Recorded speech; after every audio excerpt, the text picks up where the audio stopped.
bantu b'Imana, people of God, turi mu bihe vya nyuma. we are in the ending times. Nitutagira aho tuja, If we don't know where to go, nitutamenya uwo tuja, if we don't know who to turn nitutamenya uwo to, dutabaza, if we don't know who to call iyi si upon, iratumira this kanya world is going to gatoya, swallow us gatoya. in just a second. Imana ntiyagiye, God is still alive. Imana ntiyadutaye, God never has forsake us. turabayo. We are his belongings. Iyo uzi kuri uwayo, When you know you are his child, iragutunga. he will provide for Iyo you. uzi kuri uwayo, When you know you belong to him, irakwitaho. he really cares Iyo for uzi you. kuri uwayo, When you know you belong to iraguha him, ukajya kuvyimeza. he's going to give you what to eat.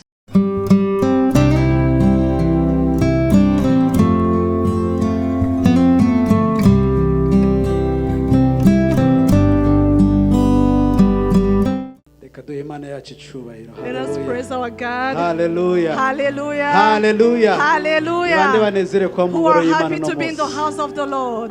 Reka ndagusaba abari inyuma batwakiriza amatara. Let me ask the Nawe technicians to turn ndagusaba on the uhaguruke lights. ungumburire abantu If you won't batatu. mind standing and hugging two or Haguruka three ugumbire people, abantu batatu. please hug 2 or 3 people around you. Ubagumbire cyane. Hug them so Ubabwire uti deeply. ndagukunda. Tell them I love you. Ubivuge uti ndagukunda. Say it, I love you. Hallelujah. Hallelujah. Hallelujah. Hallelujah.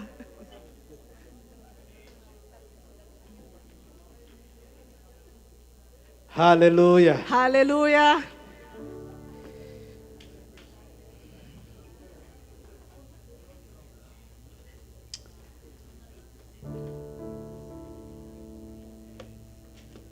Bareza mugenzi wawe uti nizere kunezerewe. Ask your neighbor if they're happy. Ndanezerewe kuba dufise Joseline hano atanguye gukorera mu muhamagaro wiwe. Reka tumukomere Imana amashi cyane. Hallelujah. I'm so happy to have Jocelyn here who's going to be working in her Bwa mbere anointing. na mbere ni iteka guhagarara imbere yanyu. First of all, it's such an honor to stand before you. Ubu n'ubuntu bw'Imana. This is such an honor from God. Muririmbyi yararimbye neza.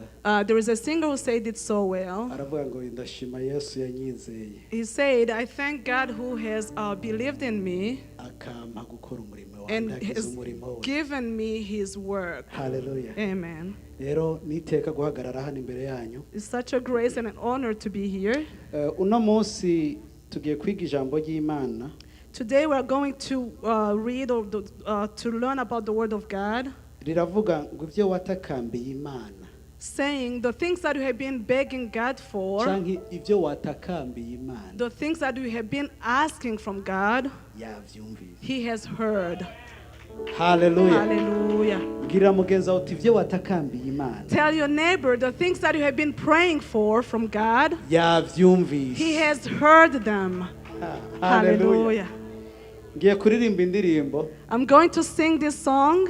Nico kibazo cyo kwigisha umuririmbyi. This is the problem when you are a singer and you are Hari preaching. indirimbo maze iminsi irenga une semaine ndayiririmba. I have been singing this song for the past week or so. Ariko iravuga ngo ni uhindura amateka.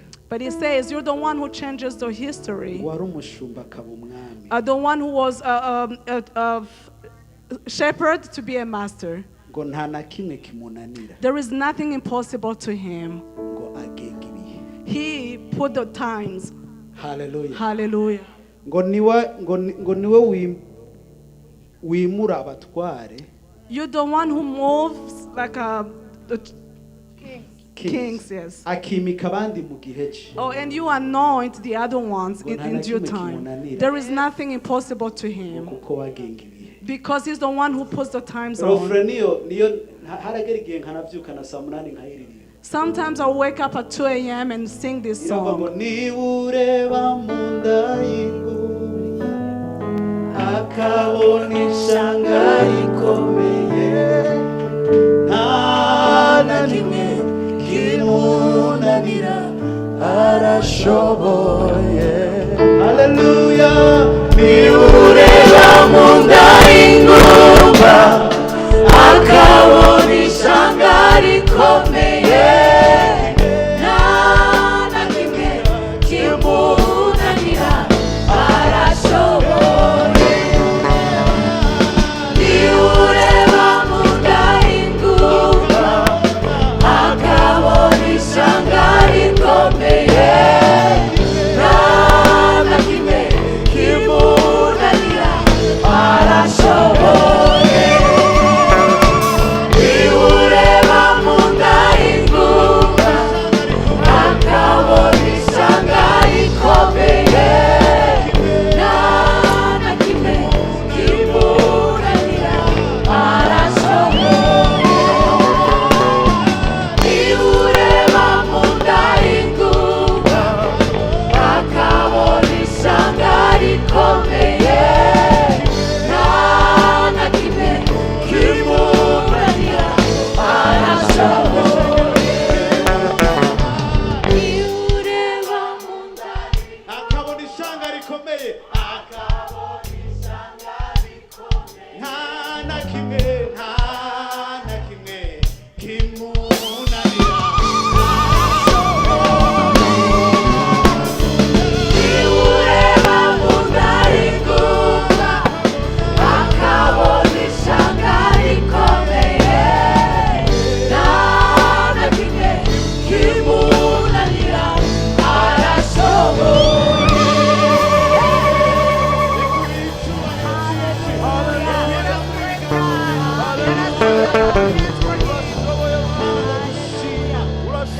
That you can see from the belly of the man and you see a huge nation. I thank you that you can look at the things that we need and you see us being. I thank you for the woman without a child. But you see that she has a whole nation out of her. Jesus, there is nothing impossible to you. uno munsi vugane n'ishengero ryawe mana Talk to the uno church, munsi Lord. vugane n'abantu May you bawe speak to your turi hano children. turakwiteze We are here and we're mu izina rya Yesu expecting. Kristo. In the name of Jesus Christ. Amen. Amen. Reka dukomere Imana yacu Let amashyi. us clap for our God. Hallelujah. Hallelujah. Tugiye gusoma ijambo ry'Imana muri Yesaya. We are going to read the word of God from the book of Isaiah. Hallelujah. Nta kimunanira There is nothing impossible to him. arashoboye. He is able. Yesaya 37 Isaiah 37. ndasaba bampere mikro kazunga dusomere. If they can give the microphone to Kazungu. Yesaya 37 Isaiah 37 turahera ku murongo wa 14. from verse 14. Namba wahabonye uvuga uti amen. If you saw it, say amen. Reka nsabe batudugiriza ama mikro. If they can increase the volume. Hallelujah. Yesaya 37 guhera ku murongo wa 14. Isaiah 37 from verse 14. Yesaya 37 guhera kuri 14 ndasoma mu izina rya Yesu Kristo. Bukeye Hezekiya ashikirizwa ico cete n'izo ntumwa aragisoma maze araduga aja mu ngoro y'Uhoraho arakigaranzura agishira imbere y'Uhoraho. You can stop there. Ngo yaronse iki? What did he receive? Ngo yaronse iki? What did he receive? Reka dusomere ku murongo w'icenda gatoya. If you can go back to verse 9. Bukeye umwami w'Ashuri yumva bavuga Tiruhaka umwami w'Etiyopiya bataraje kugutera. Avyumvise atuma intumwa kuri Hezekiya. Bandanye. Mutuku abe ariko muzobwira Hezekiya umwami w'Ibuyuda. Muti iyo mana wishimiye ntizi guhende. Ngo Yerusalemu ntihazotangwa mu maboko y'umwami w'Ashuri. Muti mbega ntiwumvise uko abami b'Ashuri bagiriye ibihugu byose bakabirandura rwose. Muti none wewe uzokira. Muti mbega imana z'amahanga ayo basekuru baranduye zarakijije abigozani ni Harani ni Resefu n'abanyadeni baba Itarasari.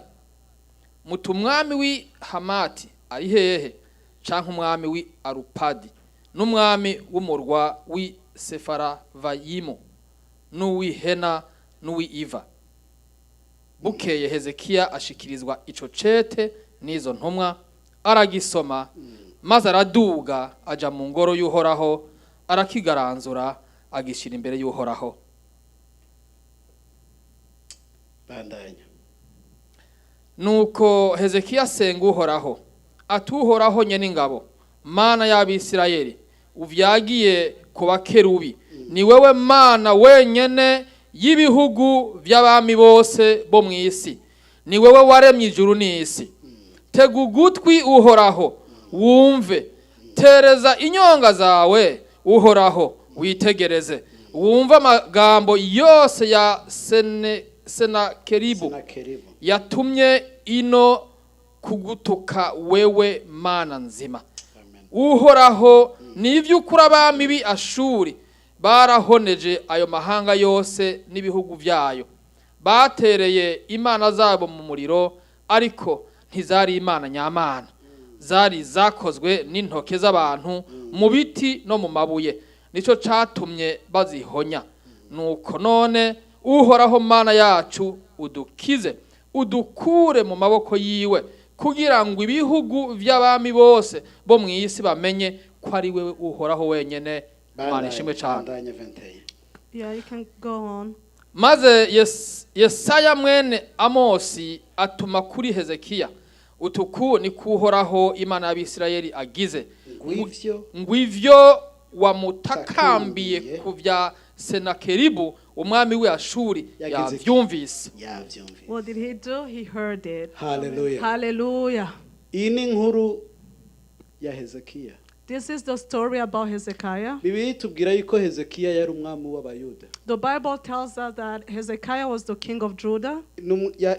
Yasubiriye se yitwa Ahaz. He replaced his son called Ahaz. Bibiliya itubwira ko Hezekiya yabaye umwami afise imyaka 25. The Bible tells us that Hezekiah became a king at 25 years. He was really young. Ariko kubera uko se yari yubatse ubwami, but because of the way his father had built se the yari yubatse kingdom, ubwami kubigirwamana. His father had built the kingdom upon idols. Hama Hezekiya maze kuba umwami, then once Hezekiah became the king, agomba kugarukana ubwami bwa Kristo mu Bayuda. He wanted to bring back the kingdom of Christ in the Yasaba Judah. ko arinda guhindura ivyo se yari yarakoze. That required of him to change what his father had done. Byasaba ko arinda gusambura ibigirwamana bari barashinze. He had to destroy the idols that they had put on. Jambo ry'Imana tuvuga ngo Hezekiya ngo Imana yaramwishimiye. The word of God says that God was taking pleasure into Hezekiah. Hallelujah. Amen. Hanyuma hagera igihe kubera kumvira Imana no gukuraho ibigirwamana. And after a while, because he was being obedient and removing all the idols, atangura kudakurikira ivyo umwami w'Ashuri yagomba gukora. Bari bashinze ibigirwamana biganzwa n'umwami w'Ashuri. So he started going away from the other gods from the Assyria. Atangura gukora ibinyuranye n'ivyo bishushanyo. He started to do what was the opposite of the idolatry. Atangura kubimenagura kugira garukane ubwami bw'Imana mu Bayuda. He started like breaking those idols to bring back the real Bibiliya God. tubwira ngo kira bwami bwabikora, Yerusalemu ntibari bwabikora, ariko ahandi babikora. The Bible says that anywhere that they had this idolatry, umwami w'Ashuri yatuma abantu biwe, the king of Assyria will send his bakaja messengers kubatera and they will go and attack kugira them garukane ivyo bigirwamana, so he can bring back the idols, kugira garukane ubwo bwami bwiwe. so he can bring back his own kingdom. Hagera rero kuri Hezekiya, So when he came to Hezekiah, amurungikira warning. so he sent him a warning Aramubwira ati Hezekiya, and he said, Hezekiah, tiraba n'ubundi bwami bwose. look around all the kingdoms. Ati abagomba kubigerageza nko kurabekera. Anyone who tried to do this, nta numwe akiriho. no one is still alive. Hallelujah. Hallelujah. Satani yagomba kugupima. When the devil wants to try you, akurungikira warning. he will send you warnings. Akurungikira ivyo wumva. He will send you things to hear about. Hallelujah. Hallelujah. You maze kumva intambara, When you heard about the war, you maze kumva warning, when you know about the hari ikintu warning, kiba muri wewe. there is something that happens inside of you. Haza gutinya. There is this fear. Hallelujah.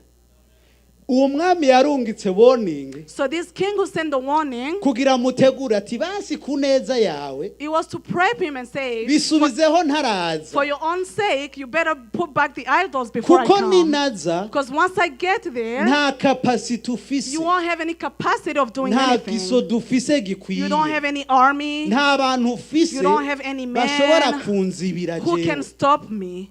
kuza kugutera. So who can stop me from coming to attack Hallelujah. you? Hallelujah. hari akaririmbo nkunda kuririmba There is this song I love to iyo sing ibibazo bije when there are trials. kavuga ngo intambwe ngo zigira iki zitontoma zigira iki It says that the lions who are roaring, ikibazo kiraza so the problem can come. ntaca ndakiraba ntizo ntambwe zitontoma ziraziritse But I would tell the problem, you know what? You are a kuko lion umaze who's tied kumva up. uko gutontoma kw'iyo ntambwe Because once you hear the roaring of the umaze lion, kumva iyo sound y'icyo kibazo after you hear the sound of that problem, bikeya ubwoba muri it creates fear in you. nivyo umwami wa Ashuri yakoze So that's what the Assyrian habwira king did. Hezekiya ngo genda mumubwire He told Hezekiah, no, he told his messenger to go tell ngo Hezekiah iyo mana that God, ku murongo wa 10 on verse 10, ati mutukabare uko muzobwira Hezekiya umwami w'Ubuyuda muti iyo mana wishimiye ntiziguhende. he said, thus you shall speak to Hezekiah, king of Judah, saying, do not let your God in whom you trust deceive ngo you. ntiziguhende ngo Yerusalemu ntihazotangwa mu maboko y'umwami w'Ashuri. May he not deceive you, saying that Jerusalem should not be given into the hand of the king of Assyria. Hallelujah. Hallelujah. Ibazo umuntu aza kukubwira Imagine somebody coming and telling you ngo iyo mana uri kurasenga that the God you're praying, ngo ya mana umaze iminsi 3 uri mu masengesho the God that you have been praying for the past 3 ya days, mana umaze iminsi ufuka mudobwa ku musozi the same guy you have been kneeling down for, akaza akakubwira and he will come and tell ngo you, ntikweshe. don't let him deceive you. Imana hakaza umuntu akatubwira ngo uku turi ngaha Somebody coming and telling ngo us Imana turiko turarondera that the God we are seeking, ngo ntitubeshe. may he not deceive us. Hezekiya Hezekiah, ngo ico cetagira iki what did he do about that letter? aragisoma He read it. amaze kugisoma And after he read it, ngo maze araduga aja hehe where did he go? ngo aja mu ngoro He went into the temple of the Lord. nihanganiye ipapuro ndagitabura ngo ageze mu ngoro ngo arakigaranzura. After he went in the temple, he read it. narondeye iri jambo kugaranzura mu Kirundi I tried to find this word kugaranzura in nsubira mu Kirundi. Congereza I went into English. ja muri King James Version I went to King James gerageza version. kumva iryo jambo kugaranzura. I tried to understand this word. Iryo jambo mu Giheburayo In the Hebrew, ryavuga ngo yaragifashe it says he took it, ngo he broke into pieces aragikatagura mu tuntu duto duto. tacyacandiko And he took the letter aragitabura and ripped it.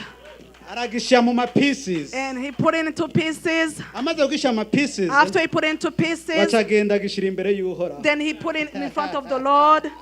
Hallelujah. He put the pieces in front of the Lord. urazi icyo byagomba kuvuga What did that supposed to mean? hari abantu iyo bariko barasenga There are people when they're praying, bafata ibyifuzo byabo bakabyandika ku ipapuro they put their prayer request onto pieces of paper. bagatangura kubisuka ko amavuta And then they start putting oil on those pieces bakabisuka of ko papers. amavuta They will put oil on the bakabishyira pieces. imbere y'Imana. They bring back in the bantu road. b'Imana birakora. So people of God, that works. It does work. Hezekiya yarabikoze Hezekiah did the same. birakora. It does work. cya kindi cyakunaniye cyandike The thing that you failed on, ugitabagura ushyira imbere write it down. y'Imana Put the piece of it in front of God. birakora. It does work. Hezekiya amaze kukibreakinga After Hezekiah broke it, aragaruka abwira Imana and he came back to God and ati said, Imana God, ati ndabizi neza I know for sure uri Imana you are God. n'izo mana ariko arambwira Even these other Nta gods he's yiruta telling me wewe. about, there is no God that is above ngo you. none ngo So, please please, dukure mu gasuzuguro kawe please take us away from these dukure mu shame. maboko y'uyu muntu. Take us out of the hands of this person. bantu b'Imana iyo uri mu kibazo when you are in a problem, aho uja kukibwira so the person that you go to, bidetermina ukwizera ufise. it determines the belief that you have. Aho utwara ikibazo cyawe So the place that you take your issue to bidetermina ugutabaga urondera uko kungana. determines how much rescue you are seeking. Umwami w'Ashuri yatutse Imana yacu. So the king of Assyria cursed our God. Yatutse Imana ya He Hezekiya. cursed the God of Yatutse Imana Hezekiya. y'Abayuda. He cursed the God of Judah. Hezekiya nta handi yari afise ho kuja Hezekiah didn't have anywhere else to atari go kugenda kuri ya Mana but batutse. to the God that was cursed. Hallelujah. Hallelujah. Wamaze kugishira imbere y'Imana. After he put back in front of God, Hallelujah. Hallelujah. Ku murongo wa 21 on verse 21, ngo maze Yesaya ngo mwene Amosi ngo atuma kuri Hezekiya then Isaiah the son of Amos sent to ati uku Hezekiah, niko Uhoraho w'Abisirayeli agize. saying, thus says the Lord of Israel. Ngo ivyo wagize iki? What did he do? Wamutakambiye. That what you have prayed for, Bisigura iki? what does it Ivyo mean? wakoze What you have done, naho wabikoze ntariko ndakubona. even if I was not watching you when you did Naho it, wabikoze even if you did it ubikorera mu kwizera. in belief, Bwira Yesaya ngo genda umbwirire umukozi wanje then he said, Isaiah, go tell my servant ngo nakumvire. that I have heard you.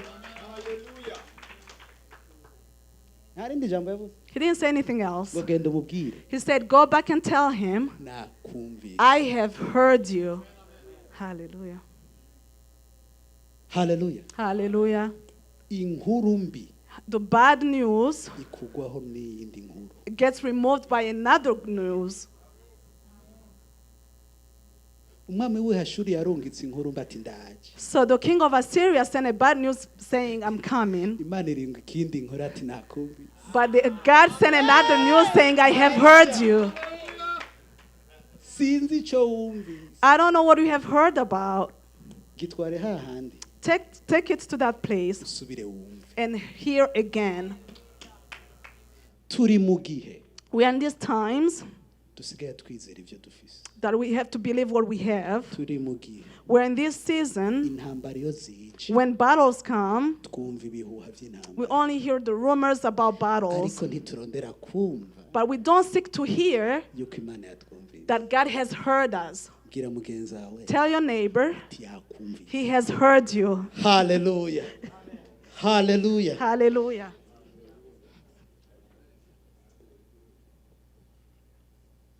Iyo Imana ikumvise When God hears you, ibigusaba ikintu kimwe gusa. he only wants one thing from you. Iyo ikubwiye ati nakumvise When he says, I have heard you, ibikubwiye ati mbisa. he's saying, move away.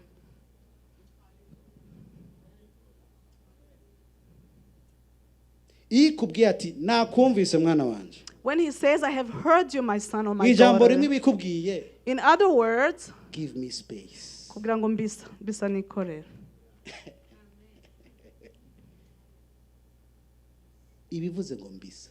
He says, move Fata Bibiliya away. tuhasome. Let's go to the Bible and read Reka it. dusome igice cya 10 cya 23. Umurongo wa 23. Cyo gice nyene umurongo wa 23. Same chapter, but verse 23. Hera kuri 22 niho bahumva neza. Start with 22 so you can better understand. haravuga ngo utiri niryo jambo Uhoraho yamuvuze ko ati umukobwa Ijambo Ihoraho yavuze ku mwami w'Ashuri. Muhumvirize. ati umukobwa w'inkumi w'Isiyoni aragukengereye agutwengeye mu ijigo umukobwa w'i Yerusalemu akuzungurije umutwe uwo watonganije ukamurogota ko ninde wirahiye akararamango ukamurabana agakengerwe. Mvirize arivuga. Erega ni jewe uwera w'Abisirayeli watumye abantu bawe kuntuka jewe umwami Imana uravuga nguduganye igitero cinshi c'imikogote yawe y'intambara ushitse mu mpinga z'imisozi no mu dushoka twi Lebanoni ngo wiciye ibiti vy'amasederi vyaho birebire n'ivy'akajwari vyaho vyiza ngo wahanyuragiye ushika ku mpinga yaho hirya cane no mu biti vyo mw'itongo ryaho rimera cane ngo wimvye amazi urayanywa wakamishije inzuzi muri Egiputa ubworo bw'ibirenge vyawe inzuzi zo muri Egiputa inzuzi zo muri Egiputa ubworo bw'ibirenge vyawe mbega ntiwumvise uko nabigenjeje kera mbigabiye mu bihe byashize none narabishikije kugira ngo uhonye ibisagara byubakiwe inzitiro ubihindure ibirundo by'amasakamburira gera ngaho You can stop there. murabe ikintu kimwe Look at this thing. aho si Hezekiya ariko aravuga This is not Hezekiah speaking. ninde ariko aravuga Who is speaking? God. ibwirane Who was he talking to? umwami w'Ashuri ibwira umwami The king of Assyria. bisigura iki What does it mean? Hezekiya assignment yiwe The assignment of Hezekiah yarahetse was done. mw'ijambo rimwe yashikirije ikibazo nyeneco In one word, he brought the problem to its owner. nyeneco acatangura gukora So and its Ati, owner eh. started working. ati watumye abantu bawe kuntuka jewe So you send your people to curse me. watumye ama warning ngo ndaduze ngo nciye ngaha You send warning saying I'm gonna be passing by here and there. satani yariko araza gutera When the devil avuga comes to menshi. attack, he Bla, bla, speaks bla, too bla, avuga much. menshi akagutera ubwoba He will scare kugira you ubwoba buduge cyane ugire pression ugire ibintu so that byinshi you become very fearful and your blood pressure goes up. imana igaruka yadresa ku mwami wacu But God Direct. came back and talked to the king of Assyria. Hezekiya arindiriye Hezekiah was there just watching. usomye hepfo When you go down in the Bible, iramubwira he tells him, ngo ndaje jewe I am coming. somera umurongo wa 26 Yeah, if you can read verse 26. 26 baravuga ngo mbega ntiwumvise uko nabigenjeje kera mbigabiye mu bihe uri kumuri somera kuri 30 Yeah, read verse 30. utariko weho Hezekiya umviriza ahe ni imana iriko irahumuriza Hezekiya This is God calming down Hezekiah. iki nico kizokubera ikimenyamenya ati ngira ndakurungikire sinye yuko ndiko ndakugwanira I'm going to send you a sign that I'm fighting for you. uyu mwaka muzorya ivyimejeje ubwavyo mu mwaka ugira kabiri muzorya utunagano wavyo mu mwaka ugira gatatu muze mubibe mwimbure mutere inzabibu muziryeko kandi amasigarira arokotse yo mu nzu ya Yuda bazokongera gushora imizi hasi ahahera hejuru bahurike ivyamye kuko muri Yerusalemu hazosokoroka amasigarira no ku musozi Siyoni have abarokotse bandanye gato ishaka ry'Uhoraho nyeningabo rizoshitsa ivyo gumaho gato ntwicare Don't sit down. hageze igihe So at that time, imana iriko operating when God is operating, imana yaguhaye ikibanza when God has given you space, iraguhumuriza He will calm you down.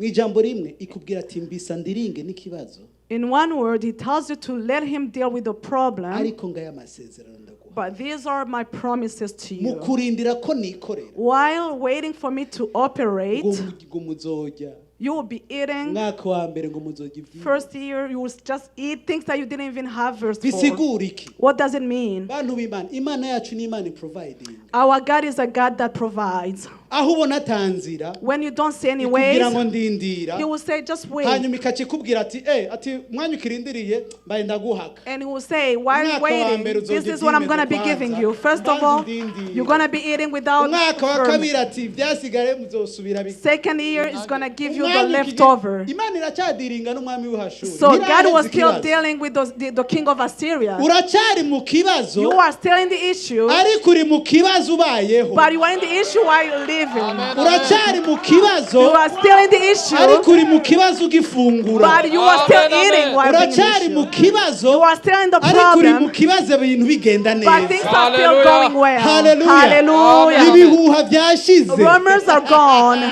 Hallelujah. ikibazo nticyahavuye The issue was not gone yet, ariko Hezekiya yari muzima but Hezekiah was alive. Amen, amen. abayuda bari bagihari The Jewish were bari still bagisenga there. y'amazi Yeah, they were still sick. ikigira ko ati ndabahaye bonus banza mu rugo He mujye said, ibyimejeje Just be ubwanjye eating for free, mubanze ndiringe n'icyo so that I can deal with the bandanya issues. gatoya haleluya uti nicyo gitumye uhoraho avuga iby'umwami w'Ashuri. acerembwa ati navuganye n'uwihashuri And he will say, I talked to the king of Assyria. Ati ntazoruhagera muri iki gisagara canke ngo aharase n'umwami canke ngo ahatumbereze n'inkinzo canke ngo aharundi kirundo co kuririrako.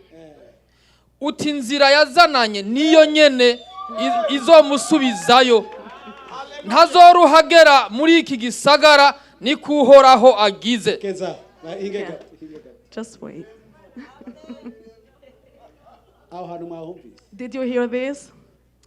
bantu b'Imana People of God, iri jambo rirakora n'ukuri this word works. nguko yaje The same way he came nguko azosubira inyuma is going to be the same way he goes back.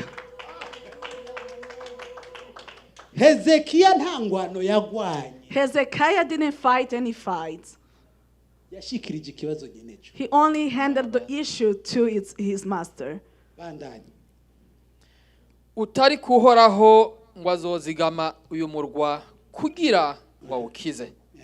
Abikoze kubwiwe no kubw'umusavyi wiwe Dawidi.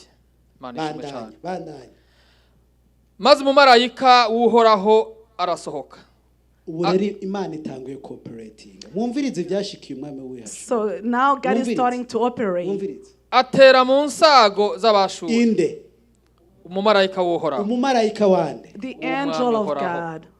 hari Hezekiya mwumvamo Did you hear about Hezekiah? hari abasoda b'abayuda mwumvamo Did you hear about any army from hari Judah? bashaka taramwumvamo There is no speaking in tongues.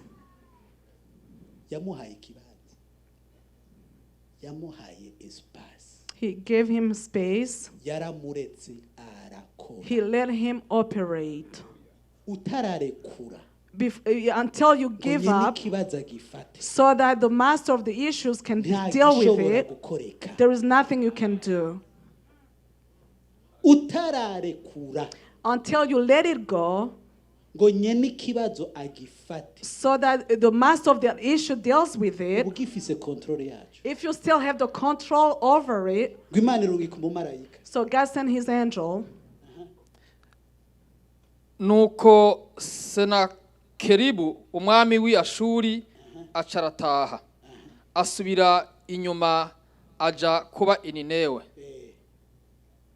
Umunsi uri izina umunsi uri izina ariko arasenga mu ngoro y'ikigirwamana ariko ciwe arasenga mu ngoro At this y'ikigirwamana given day when he was praying citwa his idol, Nisiroki. Adurameleki na Sharezeri abana biwe bamwicisha inkota b'uwo mwami the children of this king, baca bahungira mu gihugu c'Ararati. Maze umuhungu wiwe Esarihadoni asubira ku ngoma yiwe. urakoze ishimwe cyane. thank you, you may be seated. umwami yishwe n'abana be This king was killed by his own children.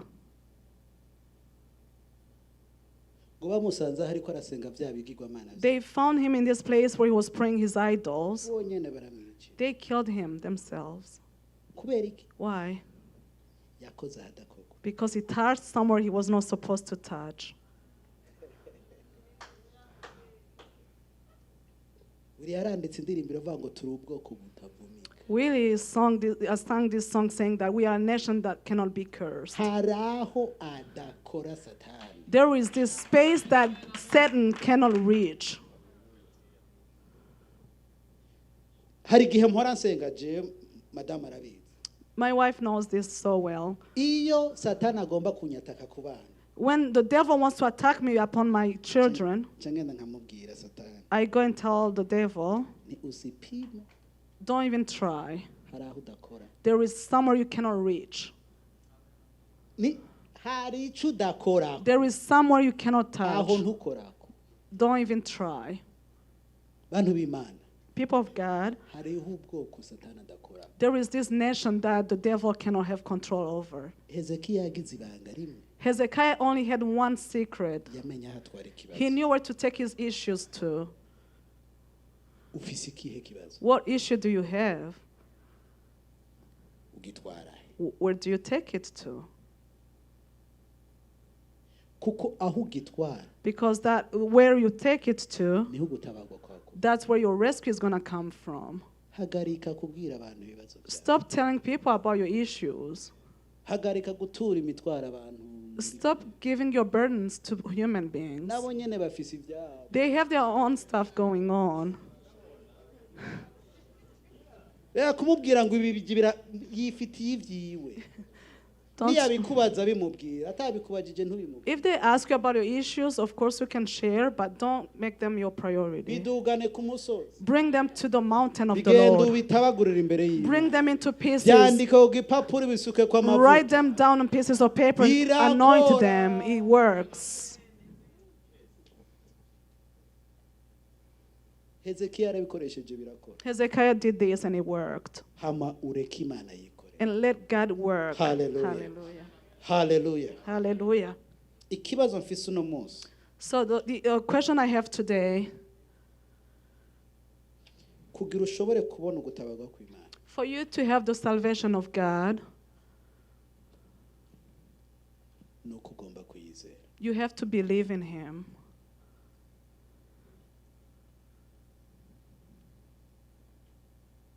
Cya kabiri. Second, Hari umuntu umwe yamuvuze akantu ejo bundi karandyohera. there is this thing I heard about last time. Ngo utakurusha gusenga. If someone doesn't pray more than you do, Ngo ntagutera ubwoba. that person should not scare you. Nta handi twahawe ho gutwara ibibazo byacu. There is no other places we have been given to carry our issues. Nta handi twahawe. There is no ingorane zacu. other places we should be taking our issues Nta to. handi twahawe There is nowhere else we can ho kuzana ibihuha twumva bring the rumors we hear about to, atari kuri nyene. unless we bring it to the person who can deal with them. Hezekiya Hezekiah, ijambo Bibiri tubwira ngo nta mwami the Bible says that there are no other kings yabayeho who has lived, nta wamukurikiye and there is no other ngo yanganaje nande ga pastor kings yaraganaje na Hezekiya. who reigned like Hezekiah did. Kubera iki? Why?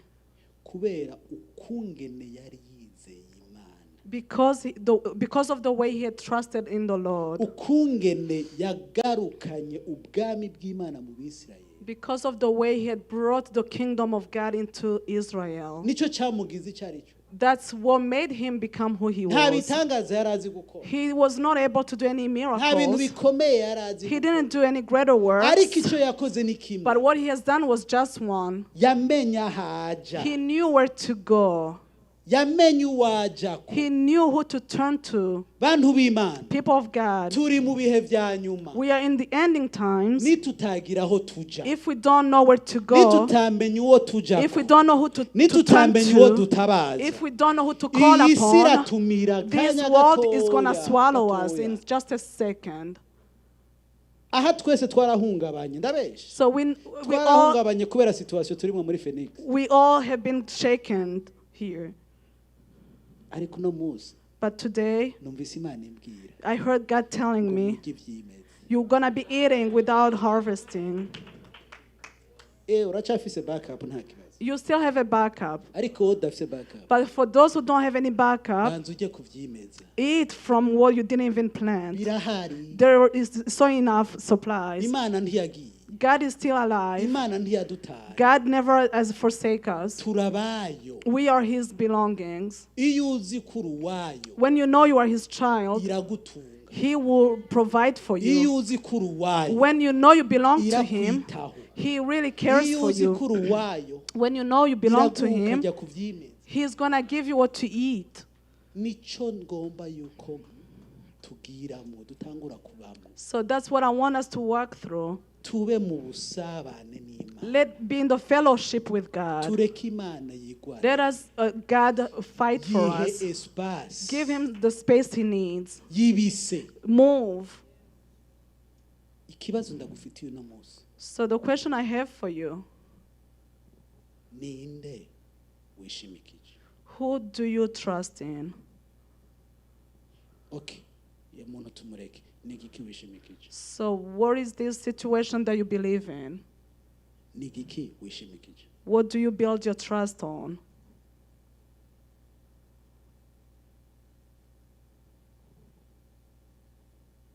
Hezekiya nta yindi rokoro nta yindi refuge yari afise Hezekiah didn't have any other yari afise refuge, refuge imwe gusa just one refuge, kugenda akabitabura imbere y'Imana going and reaping his issues before God. zana ibyawe Bring your problems, ubitaburire imbere y'Imana reap them before God. zana ibyawe kwandikira Yeah, bring those letters that you ubitaburire received, imbere y'Imana reap them before God. zana ijya nkuru mbi Bring all those bad news, ubitaburire imbere y'Imana reap it before God. zana bijya bakubwira ku mwana wawe Oh, bring all the reports about your ubitaburire child imbere y'Imana and reap them out. zana bijya bakubwira kuri famiye yawe Yeah, bring all the things that they talk about ubitaburire imbere y'Imana your family and reap them Hanyuma before urabe ko Imana God idakora. and see the ways of God. Imana yacu irakora Our God works. reka ndagusaba haguruka aho So if you won't mind standing, tugiye gufata akanya ko gusenga we are going to take a time to pray.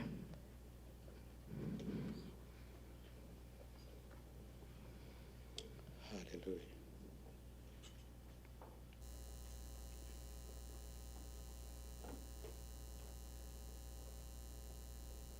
hari igihe duhora tubwira abantu ngo nuze imbere y'Imana ukomeze kose Sometimes we tell people to come before God no matter how they are.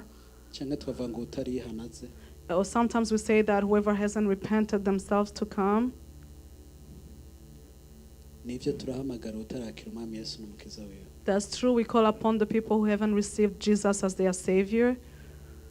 ariko namba utaruzi aho wari ukwiye kuja But if you didn't know where you should go, namba cya cyandiko waragikatishije if you have reaped that letter, namba bya bibazo wabitwaye muri banki if you have brought your issues to the bank kugira bagufashe baguhe avance ushobore so they kuba can avance. give you some financial support, namba cya kibazo cy'umwana wawe wakibwiye mugenzi wawe ati ibintu birayangaye if you have brought the issue about your child to umwana ndamutware ku mu psychiatric turabe ko your friend or to a psychiatrist, namba bya bindi bikuboshe if the things that are tying you up usanga utanguye kwegera abatherapist kugira bakubwire and inama you're starting to seek counselors, turacyafise umwami aruta abandi bose we still have this King who is above all kings. turacyafise umukiza akiza abantu bose We still have our Savior who saves everybody. turacyafise imana itora ibibazo ko bingana kose We still have this God who solves all the problems. turacyafise imana idiringa n'ibibazo direct We still have the God who deals with our issues directly. iri hano kugira idutabare He is here to save iri us. hano kugira idutabare He is here to rescue us. iri hano kugira idutabare He is here to help us. iri hano kugira igutabare wewe He is here for you. rekura So let it go. rekura Let it go. rekura Let go of your things. byarakunaniye rekura It is hard for you to let it go of your mubishobora problems. birekure It is hard. Those problems are too big for you to handle. birakurengeye birekure They are too big for you to handle. hanyuma urekure abe ko imana itikore Let God operate. sinzi ikibazo uri kuraca So I don't know what the issues sinzi are. amakuru wumvise I don't know what the news are. sinzi ibyo isi I ikubwira don't know what the world sinzi tells ibyo you. satani I akubwira don't know what the devil tells sinzi you. abo satani atuma ko I don't bakubwira know what the messengers from sinzi the amakuru devil uri are. uko urumva I don't know what the news you are hearing about imana are. irashaka kuguha ayandi But makuru God wants to give you good imana news. irashaka kukubwira irindi God wants tangazo to give you another imana announcement. irashaka kukuzanira announcement nshasha God wants to give you another announcement. ariko ifise aho ikubwirira But He has this place that He should be talking to turaguhaye from. ikaze ushika We welcome you here. ushobora kuba ushaka isengesho Maybe you need a prayer. ushobora kuba ushaka yuko abakozi imana kuramika Maybe you want the servants of God to lay their ushobora kuba hands ushaka on you. gutaburira imbere Maybe you y'Imana. want to reap some of your issues before God. Karibu. Please welcome. Reka ndagusaba uce bugufi ugara amaso yawe. So if you don't mind closing your Namba ari eyes, wewe ndagusaba ushike. if that's you, please come forward. Yesu ari hano. Jesus is here. Umwami Yesu ari hano. Oh, the King Jesus is here. Ari hano. Ari hano.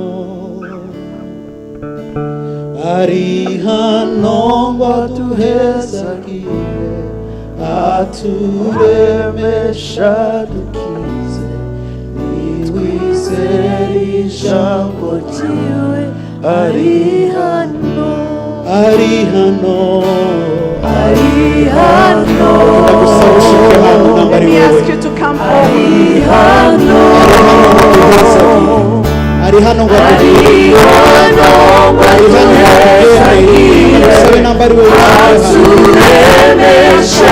Come just the way you are.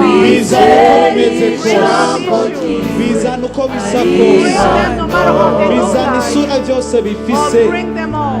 ari hano kugira ngo agukore He's here so he ari can hano touch you. kugira ngo agutorere He's ibishika here to give you the solution ari to the hano problem. kugira agucire He's inzira here to make ways ari for hano you. kugira ngo He's agukorere here so he ari can work hano things kugira out. ngo He's agwanirire here to fight for ari hano you. kugira agucire inzira hatari He's inzira here to make ways when there are no ways. shika hano Come akoze forward, ibintu come abasaba forward. bashika hano Servants of basengera God, abantu come forward so you can pray for tugiye me. gusenga zamura ibiganza We are cyawe going to pray.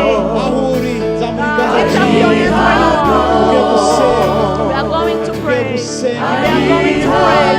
umwanya nturarenganye We still have time. umwanya nturarenganye We still have time. turacyafise We umwanya still have time. turacyafise We umwanya still have time. turakurindiriye ngwino We are waiting for you. turakurindiriye ngwino Come forward. ndazi hariho ibibazo ufise I know you have issues. ndazi hariho I know you ufise have problems. ndazi hariho ibikuraje I know ishinga the things that make ndazi you hariho ibintu ugomba want. kwimana I igutora know there are things that you want God to do. Please Please come. come. I ask you to come ushobora forward. gushaka imana bikugenderesha Please, this is your day to shika see hano abakozi God. b'imana bari Come, we have servants of God. Come. unguko bisa Come, no kose matter how things look inguko like. bimeze kose Come ari to hano where you are. ingo Come. ingo Come, turacakurindiriye we are still here waiting for you. We are waiting for you. Come forward. Come forward. ingo We are still waiting for you. We are still waiting for you. ntitwihuta No, we are not rushing. We are not rushing. We are not rushing. We are not rushing. God is here to work. God is here to perform miracles. ari hano kugira He ngo is here so he can fight your battles. He is here. He is here. He is here. He is here to work. He is here to intervene. He is here. He's gonna work. He's here. He is here. He is here. He is here. Kase Pastor Bernard turongore mu Let me gusenga ask Pastor Benoit to lead us. Hallelujah. urakoze mana uri mu ijuru Thank you, Heavenly Father. ndagushima ko ukunda ishengero Thank you for you love your church kandi ukaritabara and you rescue it. ndagushima ko ibibazo by'abana bawe Thank you for the issues of your children. ndagushima mu gutabaga kwa Hezekiya Thank you for rescuing Hezekiya. warabikoze You biragaragara have done it in a way that is visible. uwamuteye umwami Senakeribu Oh, the king that had attacked him, Senakeribu. yaramuronde yaramubura Oh, he looked for him and didn't find him. reka abana bawe bahagaze hano Oh, may papa your children who are standing here, Father, ibibazo bariko may baracamo the issues that they're going through, babirondere babibure may them look for it and don't find them anymore. In the name of Jesus Christ. mw'izina rya In the Yesu name of Jesus Christ. ndatangaje uno munsi I announce today ibyo uri kuracamo that no matter what you're going through, turabishize ku iherezo oh, this is taking an turabishize end. ku iherezo That is taking an ikibazo end. cyawe All the issues, turagishize ku the iherezo issues taking an mu end izina today. rya In the Yesu name of Jesus mu izina Christ. rya In the Yesu name of Jesus Imana Christ. yamanutse Oh, the God who has yaje descended. gutabara abantu He bawe came to rescue his Mana nation. ndashize iherezo Oh, we're putting an end to Shiriyerezo. this issue. Shiriyerezo. Oh, there is an end to this Shiriyerezo. problem. There is an end to this Kubibazo. problem. There is an end to this Jana problem. Oh, your children, Babone God, gutabarwa. may they see your Imana salvation. itabara. Oh, the God who Imana rescues. yishura. The God who answers. Imana The itabara. God who rescues. Itabara. Oh, may you rescue your Itabara. nation. Oh, Uno save your musi Imana nation. igutabare. Oh, may you be rescued today by iguha God. akaruhuko May He give you rest. ndavuze iguha May akaruhuko He give you rest. kuko twatuba dusenga Oh, as we keep praying, Imana iguha may akaruhuko He provide you rest. iguha akaruhuko May He give you rest.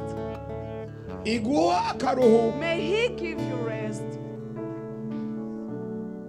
uyu mwaka uzaba umwaka wawe w'indahe Today is gonna be, this year is uyu gonna be a year mwaka uzaba umwaka wawe w'indahe of testimonies. nibuka miga nigishije kuwa Mungu I remember the teachings I shared last Sunday. Petero yaratabawe Peter was rescued. ibitangaza Oh, birakoreka miracles were performed. Herode afa Petero agihari Herod died once Peter uno was still munsi alive. Senakeribu apfuye imbere yawe kandi Today, Senakeribu just died before you too. Mana uravuga Oh God, you speak. Mana ndavuze uravuga Oh God, you speak.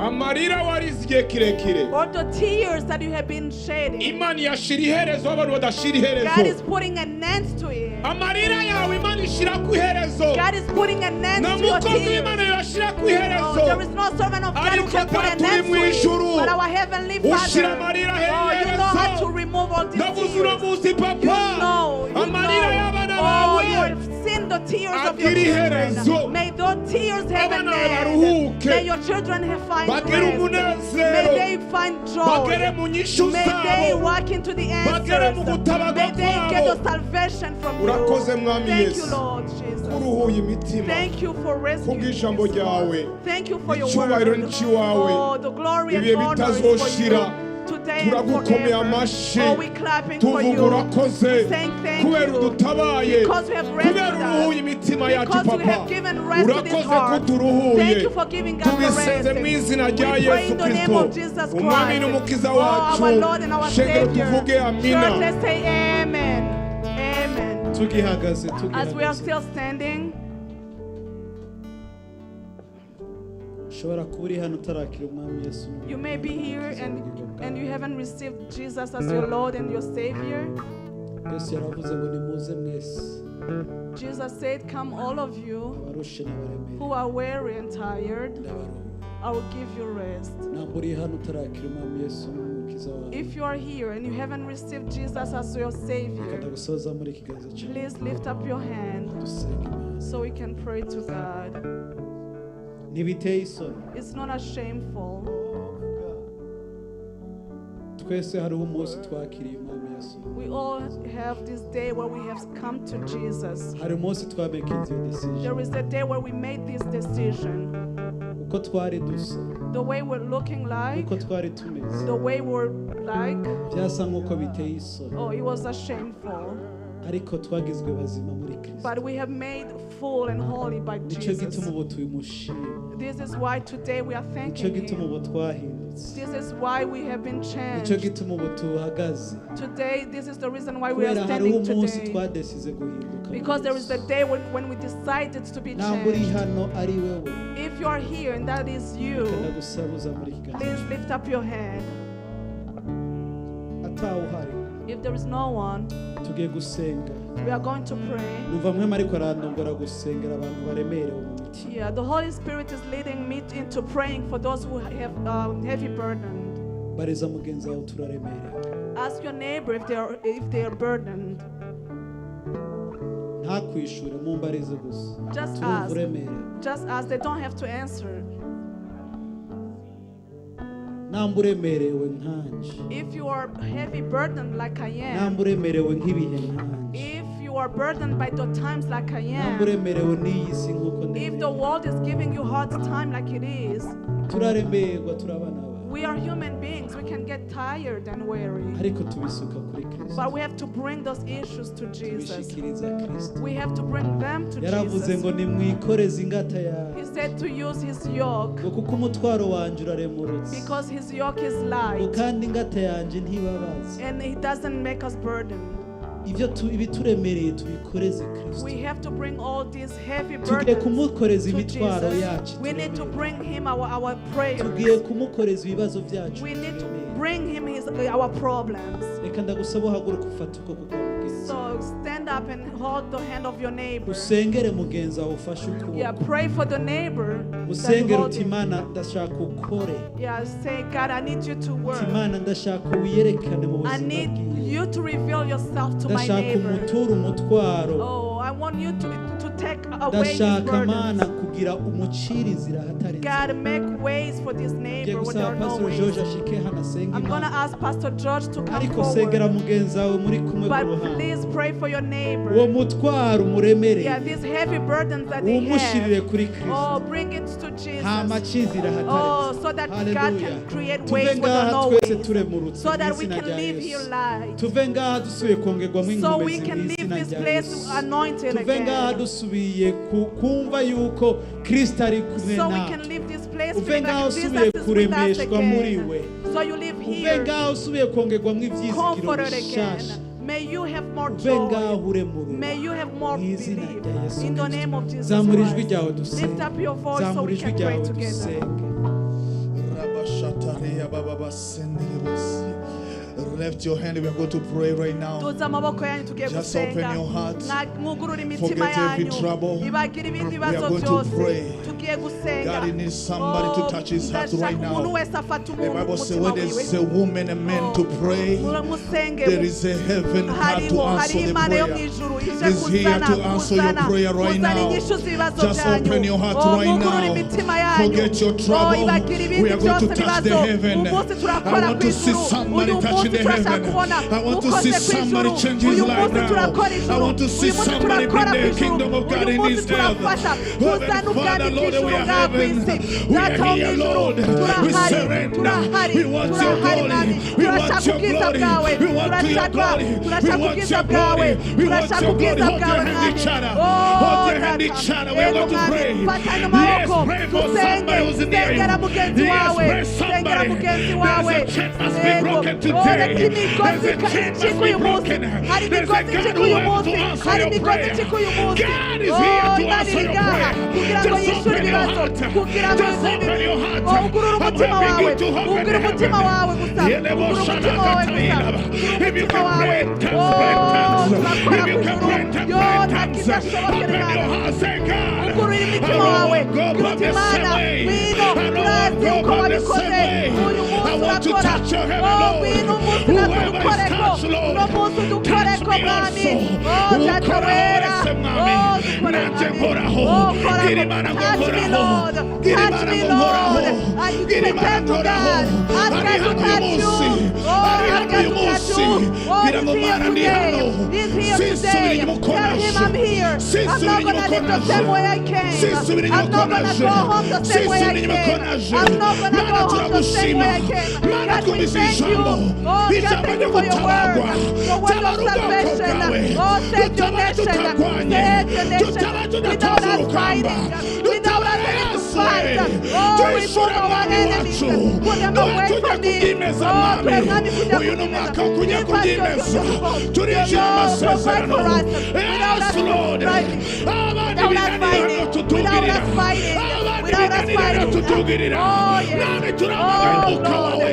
Oh, Duterure mwami oh, lift w'abami. us up, Lord. Twinjire amasezerano. Oh, we should Twambike make mwami us wacu. enter our promise. Turinde Yesu Oh, wanje. and put an end to our Twarakubonye mwami. Oh, we have seen you, Yesu Lord. twarumvise We have ijambo. seen your operation. Yesu We have ukoresheje heard umukozi your wawe ndavuga ngo Mana reka ijambo ritumerere iri jambo ritumerere iri jambo ritumerere senga nagusabye senga nusabare rusubire mukoshe hari Imana igiye kukwija amasezerano hari Imana igiye kugutuza bwira Imana yawe ni Imana yishura ni Imana yishura twarayibonye ikora n'uyu munsi iracyakora yarakora Hezekiya nawe iragukorera Yesu kora ku bwoko bwawe kora ku bana bawe bigira ubwoko bwawe bigize muri ramoti yabo bigize amasezerano batangira ingwano bashoboze mwami bashoboze Yesu bigize databuja bigize mwami w'abami bigize gitare cy'amahanga kora ku bwoko bwawe Mana Touch your nation. Touch your nation, God. Touch your nation, God. Touch your nation, God. Touch your people, God. Touch your people, God. Oh, there's somebody who's crying. I can hear there's somebody crying out to God. Tell God. Oh, God is good. God, we want to receive from God. Bring that paper. Bring that handkerchief. Tell God about your issue. He's gonna save you without you fighting. He's gonna save you. He's gonna rescue you without you fighting. He's gonna give you the things that you didn't harvest for. Oh, he's gonna give you victory. Oh, the God that rescues. In the name of Jesus Christ. In the name of Jesus Christ. In the name of Jesus Christ. Thank you, Lord. Thank you, Jesus. Oh, in the name of Jesus Christ. If you are sick, please hold the organ that is sick. If anyone is sick, please hold where it hurts. If you know anybody who's sick and needs prayer, please lift up your hand so you can pray for that person. Heavenly Father, we humble ourselves before you. Your word says that through your stripes, Lord, that's where we get our healing from. There is no sickness that is above your mind. There is no diseases that are higher than you. There is nothing above your strength. In the name of Jesus Christ. In the name of Jesus Christ. In the name of Jesus Christ. In the name of Jesus Christ. In the name of Jesus Christ. Oh, we put an end to that sickness. We remove this sickness in the name of Jesus Christ. Oh, we remove all the power that sickness has. We rebuke this sickness in the name of Jesus Christ. They say that we should lay your hands on the sick. We use that power to heal the sick, Lord. And we believe in your healing in the name of Jesus Christ. Amen. May God bless you. Hallelujah. Hallelujah. Hallelujah. Hallelujah. Imana ihezagire umukozi wayo May God bless his servant. yatugaburiye neza. He's up very well. Hallelujah. Hallelujah. Hari jambo yavuze ngo birakora. He said the word that it works. Cyanibuka ikintu Imana yakoze muri nondwi. And I remembered something God did this week. Ku byukuri Imana yacu dusenga. Truly the God that we pray. Ni Imana yumva. He's a God who hears. Ni Imana ikora. He's a God who Hari works. gihe dusenga twiyumvira ngo bihereye ngaho cyangwa ntiyavyumvise. Sometimes when we pray we think it is Ariko here. yavyumvise.